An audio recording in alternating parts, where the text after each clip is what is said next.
We are here today with Sandy Rosenholz of Senior Resources California. And Sandy works, he's a senior living placement agent or service? I would call it a service. Placement agent service. Yes. And he also provides hourly non-medical home care. Correct. So thank you, Sandy, for coming on the interview with me today to educate some of the consumers here and myself. So we know each other from being a member of the Senior Services Group, which is also part of Foundation for Senior Services. And we are part of the San Fernando Valley chapter, and that's how Sandy and I are connected. Correct. So that is awesome. So tell me about placement and senior living. When people can no longer safely live in their own home, that's when placement is important. So what does that mean? That could mean maybe they can't walk, or maybe they have dementia, or maybe the only thing they need help with is medication management. That would be a reason why people should move from their home into any kind of senior care facility. And are there certain types? Tell me about that. Yes, there are. There's different types of places. So the first one that we deal with is what we would call independent living. And that's where someone would move in and they actually don't need any real care. That would be activities of daily living. They basically would move into an apartment. It could have a stove. It may not have a stove, but it could be an apartment with a full kitchen. And they would get anywhere from 1 to 3 meals a day. They would get some transportation. They would get entertainment. And basically, the building is not providing any what we would call hands-on care for them. That would be independent living. Okay. The next step would be what's called assisted living. It literally could be the same apartment. The only difference is care would now be coming into the apartment to take care of you. And the first one that almost everyone gets, it could be medicine management, or it could be just showering. Someone to come in and stand by the shower so that you don't fall going in and out of the shower. Or maybe you need help getting dressed, or maybe you need help getting on and off the toilet, or maybe you need a shave. All right. Or maybe you need help putting your shoes on because you can't bend down. That would be the assistance that would be provided in the rooms. So that's two. And the next level in the same building would be a place called memory care. And that's where someone has dementia, a diagnosis of dementia, and maybe they're a risk of wandering and they can't really function on their own without a lot of cueing. And the place would provide a little bit of level of care. A lot of people call them lockdown floors. They're not locked, but you need a passcode to get out. And that's how they keep the people from wandering away. And that would be dangerous if someone has dementia. So. Yeah, absolutely. And then the last, and actually there's one more level of care that I take care of. That would be called board and care. And in LA, we call them 6-packs. So these are residential homes that provide the same services as a assisted living or a memory care does, except in the privacy of a home. And they usually have anywhere between 3, 4, 5, or 6 bedrooms in the home.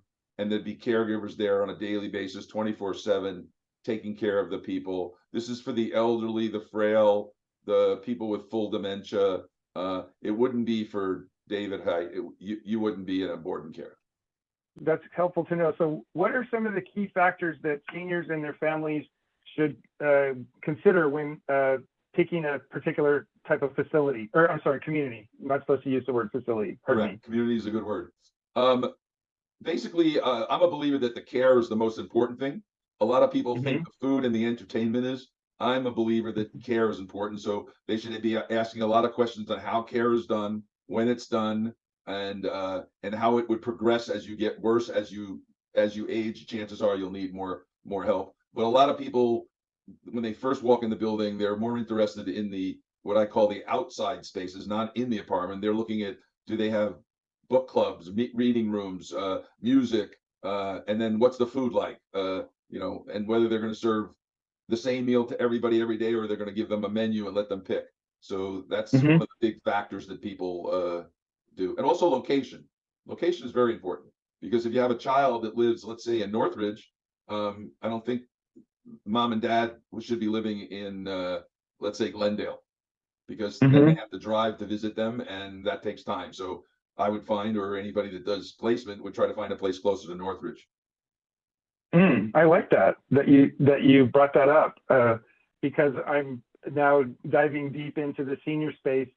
That there's some, I don't know if it's 50%, but I understand maybe about half sometimes of people in senior living communities don't have people that come and visit them. Do you find that to be the case? I don't know what the numbers are on that. I have no idea about the numbers, but you got to remember that the average age in assisted living is probably somewhere between 81 and 85.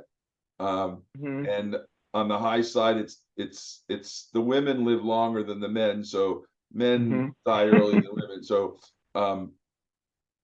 the age of the people kind of dictates who shows up, because if you're 78 or 80, chances are your children are still alive and grandchildren are around.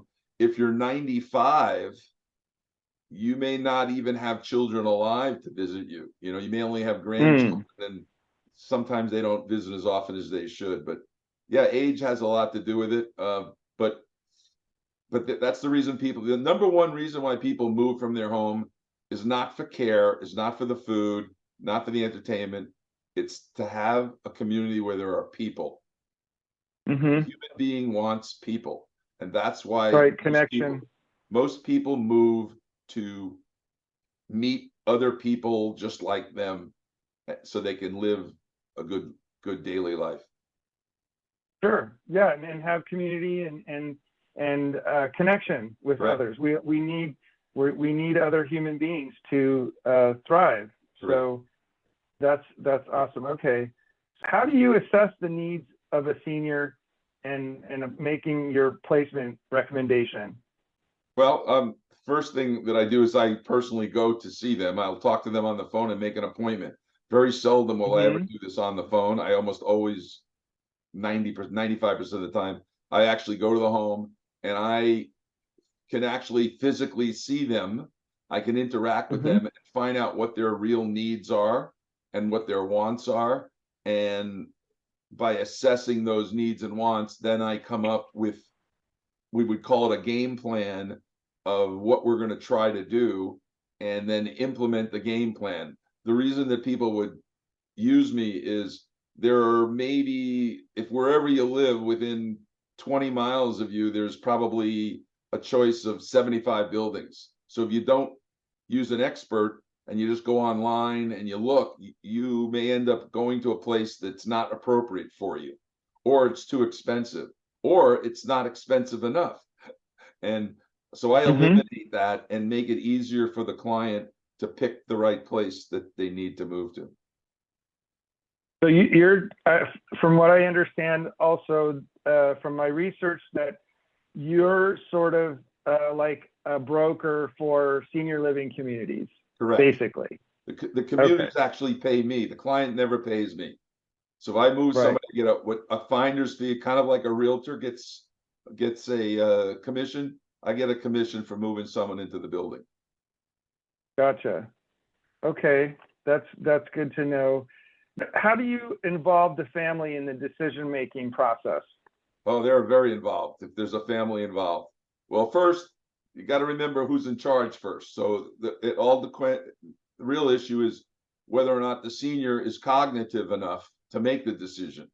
So if they are, then obviously they're involved. And if they're not, then the family gets more and more involved. So someone with full dementia is not going to make a decision on where they're moving. Someone that's just beginning stages of dementia still has enough cognitive ability to think, to be able to figure out what they like, what they don't like, and obviously with discussions with their family. So the family is very important. I would imagine probably that is that part of your assessment when you go to meet them? Oh yeah. Ask about family, and probably I would imagine half the time or more than half the time the family is probably there. You're absolutely right. More than even when they're alone, even if there's no family, there's always usually someone there with them. Because everybody that has a friend or whatever, but the family is very important. Sometimes I'll actually meet the children before I meet the adult, because the children are in charge. That would be a case, in the case where maybe a senior is a little bit older and has outlived their finances, and the children are now making a decision, and they don't want the parent spending X amount of dollars when they can only afford Y dollars, you know? So, and then meet with the client and try to figure out the best combination. Economics obviously comes into it at some point, so. Yeah, and that's the next thing that I was going to ask you about was how do you handle the budgetary constraints, and do you offer solutions? Absolutely. So one of the things that I'm good at, because I've been in business for many, many years, not in this business, but I had my own business for 40 years. I'm very good with numbers. So when I sit down with the family, I can usually, if they'll give me the information, I can assess their physical strength, and that will determine a lot of what happens. And as we go down, the amount of money goes down, I still have resources to help people. There are many ways that people can afford to do this. The first way is obviously to pay out of your pocket. The second way would be maybe to have long-term care insurance. The third way would be, obviously, if you had retirement payment or you have funds, stock funds, you could pay for that. Fourth way would be to get a house involved, either sell a house or take a reverse mortgage if you couldn't get a regular mortgage. And then there's the government. The U.S. government will help you if you're a veteran. And then there's charities. There are people that have no money. The charities, the Los Angeles Jewish Health, will take people in just for their Social Security and take care of them for the rest of their lives. So there's great opportunity for every client at every price point. Wow, that's amazing. I didn't realize that. I knew that there are some places that take people with no insurance, but that they will take in, I would imagine they probably take in people with insurance also. If you mentioned the Jewish, that they would take, they probably take both. Charities in the LA area also do the same thing. So they could pay privately, or they could, what we call, go on scholarship. All right. So you could be living in the place, and because usually when you're on scholarship, you have to have a roommate. So the one roommate could have $3,000 Social Security and no other money. The other one could have $900 worth of Social Security and no other money. They could be roommates in the same room. All right. That normally would not happen in a private pay situation, because the one that can only afford 900 versus 3,000, they're going to spend more money. So, but in a charity situation, that happens. That's fantastic. Wow. And it's good to know that if you're a veteran, some of this can be subsidized from your VA benefits. Yeah, it's called the aid and attendance, and it's I think it's up to $2,400 now, I think, for a husband and wife, as long as someone was in the service during a war. They didn't have to actually be in the war. They just had to be serving in the war, not actually. I heard there's a time frame too, at least 25 days, or no, actually, they have to have served, I think it's 90 days in the service and 1 day during the war. Okay. So in other words, let's just take the Korean War, the last day of the Korean War. If someone was in the service the last day of the Korean War, I believe they would qualify. I may be wrong on that, but I'm pretty sure it's only 1 day. Okay, that's good to know. I just learned that. And honorably discharged. And honorably discharged. Okay, that's a good disclaimer to add for sure. Okay, thank you for this. Is amazing. So So why don't we talk about home care? What do we need to know about that part of your business, and what do seniors and families, need to be aware of? Okay, so the reason for home care is obviously someone needs some sort of help. And the way I word it is a lot of people already have help, but they just don't realize it. If they have a gardener, if they have a maid, if they have someone that helps them, even a handyman, that's in a sense care. It's help. Mm-hmm. So Mm-hmm. people that want to stay in their own home, the goal is for everyone to stay in their own home as long as they can. So people that Mm-hmm. want to stay in their home need extra care sometimes. So if you're alone and you're not taking your medicine correctly, there's an opportunity for a caregiver to come in, maybe for 4 hours a day, maybe not even every day, maybe every other day, and make sure that they're taking their meds, and maybe make Mm-hmm. breakfast or lunch, and maybe make the bed, or maybe go for a walk with them and then leave, and Mm. then come back Mm-hmm. a day later or whatever. So there's an opportunity. And then when obviously someone needs more care, someone that can't walk, you want Mm-hmm. to leave someone in a wheelchair all alone in a house. Most people don't Yeah, want to do that. no. So that maybe they would Yeah. need 24/7 care. So a caregiver could Mm-hmm. go there and take care of basically all their daily activities. Uh, can you tell me, like, at what time does someone need home care, or when's the event that happens that tells you, okay, mom or dad needs home care? Oh, Can there's you share lots of triggers. That's a great question. So what there's a, trigger? there's a Thanks. lot of triggers. First trigger, I would say, I think medication management's a big one. If you see that their bottles are all open and they don't know what they're doing, that's an indication. Or if the dishes are piled up in the sink, that's an indication. Or if they're not dressed, or if they haven't bathed, or Mm-hmm. if you go onto the dining room table and you see bills for 6 months just scattered, those Mm-hmm. are real big indicators of needing of care. Okay. Mm. And Obviously, so it the sounds. dementia part of it, that brings in a whole nother thing, but a lot of what I just said could be dementia, but those are the big triggers. And then if they're just alone, if they're alone in their Mm-hmm. house, by bringing a caregiver in, the caregiver can talk to them. They can play cards together. Mm-hmm. Caregiver can take them to see Yeah. their grandchildren play sports. They can go to the movies with them. They can go shopping with them. They can go to Mm-hmm. Zumba with them. So caregivers can do whatever people want. And now they have someone to talk to and get out. The idea is to get out, not stay in. Mm-hmm. All right. Mm-hmm. So that's, yeah, good reasons to have caregivers. And to be around people and not to be alone, because loneliness is. Loneliness, I. we learned this in the pandemic. A lot of people, it was terrible, the pandemic. So people learned, and now people are seeing. So when someone comes in, that's the big issue. I always say it's always better to get them sooner than later. So as soon as Mm-hmm. there's any kind of indication of deterioration of their daily lives, that's the time to start bringing in care. You want to wait until, like, I just had a client, I just helped move a guy 97 years old. And when I walked in the Wow. house, it's obvious he needed a lot of care. Dishes were piled in the sink. It was basically a hoarder house. Nothing's been done. Screens Wow. are broken. He didn't know whether he had lunch or breakfast or not. And so Mm. he either had to get care in the home or move, Mm-hmm. because I can Mm-hmm. do both. He didn't have enough money to have care in the home, so we moved him. So that was a positive result. 97 years old. Wow. Yeah. Good genes Yeah. in that family there. A Yeah. long life. Good. Good. A great story to share. Before we wrap up, any other thoughts that want to leave off with home care or placement that would Um, be useful?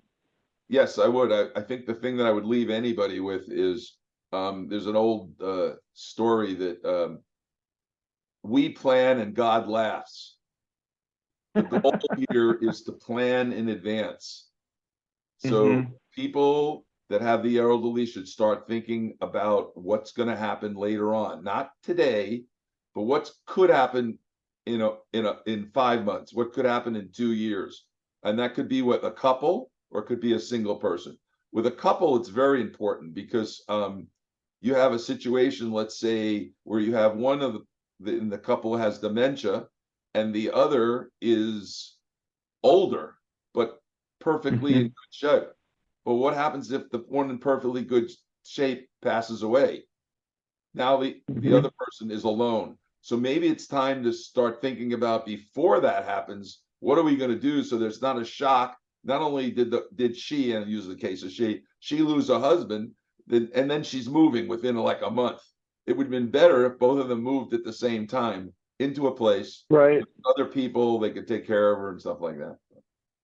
I would agree. I have seen both situations where, let's just say, the family thought in advance and planned to move mom or dad, or mom and dad, early on, before they declined significantly into a community, before it was an emergency type situation. Exactly. And by the way, that's one of the reasons for doing that in advance is, and I'll just use this case, if someone has picked a place and they're getting close to moving, but they're not sure they want to, let's say they don't, and then all of a sudden something happens, they fall and break their hip, and now they're in crisis mode. They call up the building and maybe there's no rooms available. So right. if they didn't plan, if they only planned one place, now what are they going to do? Now they have to move to a place that they didn't even go into to look at. So right. The idea of planning in advance, seeing, it's like buying a car. You don't just go look at one car. You go look at a bunch of them, kick the tires, and find out what's going on. So I take people on tours, so they see the rooms, they see the dining room, they see the people. They get invited back for music, book clubs, walking clubs, whatever's available. People, the communities will invite them back. And I would, just one last thing that comes to mind is, I would assume that you've been through yourself a lot of the communities, or all the communities. That's what I do you recommend. When I'm not doing interviews with you. I am in the senior communities. I'm either touring somebody or stopping in and talking to the executive directors, the salespeople, the nurses, wherever I am. I'm in an area, and so I get to meet them. I find out what their programs are. Sometimes they have deals. I know the deals, but the goal is to find out which communities are taking best care of people, and that's the places that I try to move people into. And with particular needs, I would imagine some are stronger in certain areas than others. Yes, very good. That's different. Right. There are, and I'll give an example. There's 2 assisted livings in Northridge. One has it has memory care and assisted living. The other one has independent assisted living and memory care. Now the other one is the same building almost, but they don't call it independent because they don't want anyone to think that when they move into that building that they're not going to get care. They want the people to know that when you move in this building, we are going to take care of you. So just from a marketing point of view, you can see the difference of 2 assisted livings within 2 miles of each other. One says they take care of independent, the other one says they don't. So they only take care of people where there's going to be need. Interesting. Wow. Okay. Well, this has been a wealth of great information. Sandy, thank you so much. Thank you. It's been a pleasure.